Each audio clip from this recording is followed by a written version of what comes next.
আজকে বানাবো মাটন কষা। আর সেই মাটনটা যদি মেডো কাটের প্রিমিয়াম ফ্রেশ মাটন হয় তাহলে তো একদম জমেই যাবে, তাই না?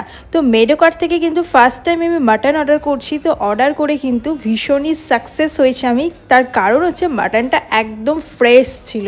আর মাটনে অলওয়েজ আমি বড় বড় আলু প্রেফার করি, তো যে কারণে ফার্স্টে আমি বড় বড় করে আলু কেটে ভেজে নিলাম। দেন এখানে গোটা গরম মশলাগুলো রেডি করে রেখেছিলাম, সেটা গরম তেলে ছেড়ে দেবো। আর এখানে দেখো পেঁয়াজ কুচি, টমেটো, আদা, রসুন, লঙ্কা সমস্ত কিছু রেডি করে রেখেছিলাম। তো কুচানো পেঁয়াজগুলো আগে গরম তেলে দিয়ে দিলাম। দেন এখন মিক্স করার জন্য পেঁয়াজ, আদা, রসুন, লঙ্কা, টমেটো সব কিছু দিয়ে এখন দেখো একটা পেস্ট বানিয়ে নিয়েছি। কুচানো পেঁয়াজটা ভাজা হয়ে গেলে দেন মিক্সিটা আমি তেলের মধ্যে দিয়ে দিলাম, দিয়ে এখন একটু নাড়াচাড়া করছি।